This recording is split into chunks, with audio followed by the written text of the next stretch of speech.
Hi welcome back to our YouTube channel. ಇವತ್ತಿನ ವಿಡಿಯೋದಲ್ಲಿ ನಾನು ಎಗ್ ರೈಸ್ ಮಾಡ್ತಿದ್ದೀನಿ. ಹಾಗೆ ಎಗ್ ರೈಸ್ ಮಾಡೋದು ಹೇಗೆ ಅಂತ ನೋಡೋಣ ಬನ್ನಿ. ಬೇಕಾಗಿರ್ತಕ್ಕಂಥ ಐಟಮ್ಮು: ಬೆಳ್ಳುಳ್ಳಿ ಪೇಸ್ಟ್ 2 ಸ್ಪೂನ್, ಶುಂಠಿ ಪೇಸ್ಟ್ 1 ಸ್ಪೂನ್, 2 ದಪ್ಪ ಈರುಳ್ಳಿ ಹಚ್ಚಿಟ್ಕೊಂಡಿದ್ದೀನಿ, 1 ಸಣ್ಣ ಟೊಮೆಟೊನ ಹಚ್ಚಿಟ್ಕೊಂಡಿದ್ದೀನಿ, ಹಾಗೆ 4 ಹಸಿಮೆಣಸಿನಕಾಯಿನ ಚಿಕ್ಕದಾಗಿ ಕಟ್ ಮಾಡಿ ಇಟ್ಕೊಂಡಿದ್ದೀನಿ, ಹಾಗೆ ಸ್ವಲ್ಪ ಪುದೀನ ತೊಗೊಂಡಿದ್ದೀನಿ,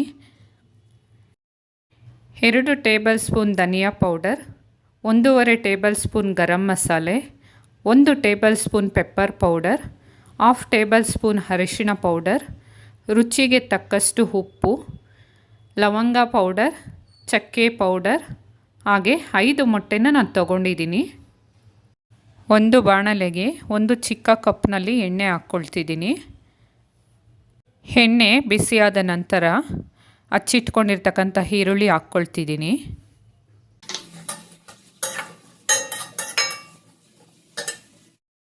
ಈರುಳ್ಳಿ ಚೆನ್ನಾಗಿ ಬೆಂದ ನಂತರ ಶುಂಠಿ ಬೆಳ್ಳುಳ್ಳಿ ಪೇಸ್ಟನ್ನು ಹಾಕ್ಕೊಂಡು ಚೆನ್ನಾಗಿ ರೋಸ್ಟ್ ಮಾಡ್ಕೊಳ್ತಿದ್ದೀನಿ.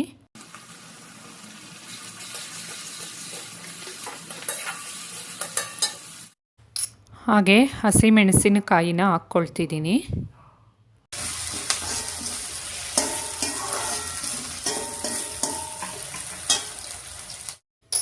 ನಂತರ ಹಚ್ಚಿಟ್ಕೊಂಡಿರ್ತಕ್ಕಂಥ ಟೊಮೆಟೊನ ಹಾಕ್ಕೊಂಡು ಚೆನ್ನಾಗಿ ಫ್ರೈ ಮಾಡ್ಕೊಳ್ಬೇಕು.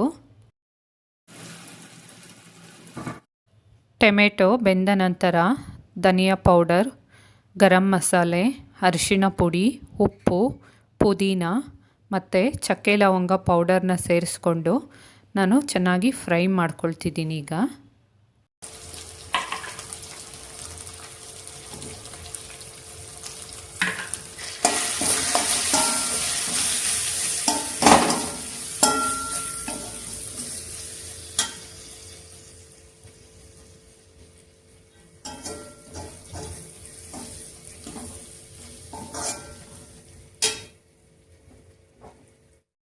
ಎಣ್ಣೆಯಲ್ಲಿ 5 ನಿಮಿಷ ಫ್ರೈ ಆದ ನಂತರ ಮೊಟ್ಟೆನ ಈಗ ಆ್ಯಡ್ ಮಾಡಿಕೊಂಡು ಚೆನ್ನಾಗಿ ಫ್ರೈ ಮಾಡ್ಕೊಳ್ಬೇಕು. ಸ್ಟವ್ನ ಮೀಡಿಯಮ್ ಫ್ಲೇಮಲ್ಲಿ ಇಟ್ಕೊಂಡು ಚೆನ್ನಾಗಿ ಕೈ ಆಡಿಸ್ತಾ ತಿರುಗಿಸಿ ಕೊಟ್ಕೊಂಡು ನಾವು ಫ್ರೈ ಮಾಡ್ಕೊಳ್ಬೇಕು. ಇಲ್ಲದೇ ತಳ ಅಂಟ್ಕೊಳ್ಳೋ ಚಾನ್ಸಸ್ ಇರುತ್ತೆ. ಸ್ಟವ್ ಮೀಡಿಯಮ್ ಫ್ಲೇಮಲ್ಲಿಟ್ಟು ಹೀಗೆ 10ರಿಂದ 15 ನಿಮಿಷ ಚೆನ್ನಾಗಿ ಫ್ರೈ ಮಾಡಬೇಕು. ಫ್ರೈ ಆಗ್ತಾ ಮೊಟ್ಟೆಯಲ್ಲಿರ್ತಕ್ಕಂಥ ಎಣ್ಣೆ ಅಂಶ ಬಿಟ್ಕೊಳ್ಳೋದಕ್ಕೆ ಶುರು ಆಗುತ್ತೆ. ಅದುವರೆಗೂ ನಾವು ಚೆನ್ನಾಗಿ ಫ್ರೈ ಮಾಡ್ಕೊಳ್ಬೇಕು. ಹೀಗೆ ಕೈ ಆಡಿಸ್ತಾ ಚೆನ್ನಾಗಿ ಒಂದು 10ರಿಂದ 15 ನಿಮಿಷ ತಳ ಅಂಟ್ಕೊಳ್ಳೋಕೆ ಬಿಡದೆ ಚೆನ್ನಾಗಿ ಕೈಯಲ್ಲಿ ತಿರುಗಿಸ್ಕೊಡ್ತಾ ಫ್ರೈ ಮಾಡ್ಕೊಳ್ಬೇಕು. ಸ್ಟವ್ ಮೀಡಿಯಮ್ ಫ್ಲೇಮಲ್ಲಿ ಇಟ್ಕೊಂಡು ಮೊಟ್ಟೆ ಹಾಕಿದ ನಂತರ ಒಂದು 10ರಿಂದ 15 ನಿಮಿಷ ಚೆನ್ನಾಗಿ ಫ್ರೈ ಮಾಡಿದ ನಂತರ ಈ ಥರ ಚೆನ್ನಾಗಿ ಉದ್ರುದ್ರಕ್ಕೆ ಫ್ರೈ ಆಗುತ್ತೆ. ಈಗ ನಾವು ಇದಕ್ಕೆ ಅನ್ನನ ಮಿಕ್ಸ್ ಮಾಡಿಕೊಂಡು ಸರ್ವ್ ಮಾಡ್ಕೊಳ್ಬೋದು ಊಟಕ್ಕೆ.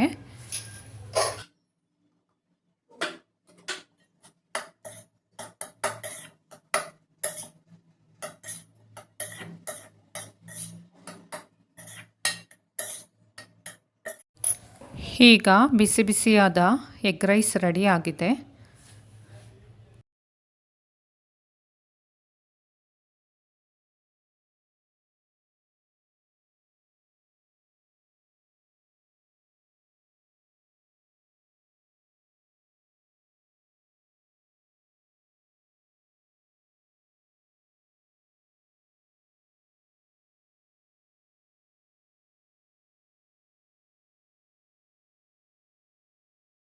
ನಾನು ಮಾಡಿರ್ತಕ್ಕಂಥ ಎಗ್ ರೈಸ್ ಇಷ್ಟ ಆದರೆ ಲೈಕ್ ಮಾಡಿ, ಶೇರ್ ಮಾಡಿ, ಕಮೆಂಟ್ ಮಾಡಿ, ಹಾಗೆ ಸಬ್ಸ್ಕ್ರೈಬ್ ಮಾಡೋದನ್ನು ಮರಿಬೇಡಿ. ನಾನು ವಿಡಿಯೋನ ಇಲ್ಲಿಗೆ ಎಂಡ್ ಮಾಡ್ತಿದ್ದೀನಿ. ನಿಮ್ಗೇನಾದರೂ ಡೌಟ್ಸ್ ಇದ್ದರೆ ಡಿಸ್ಕ್ರಿಪ್ಷನಲ್ಲಿ ಇಂಗ್ರೀಡಿಯೆಂಟ್ಸ್ನ ಡೀಟೇಲ್ಸ್ ಹಾಕಿರ್ತೀನಿ, ಒಂದು ಸರಿ ಚೆಕ್ ಮಾಡಿ.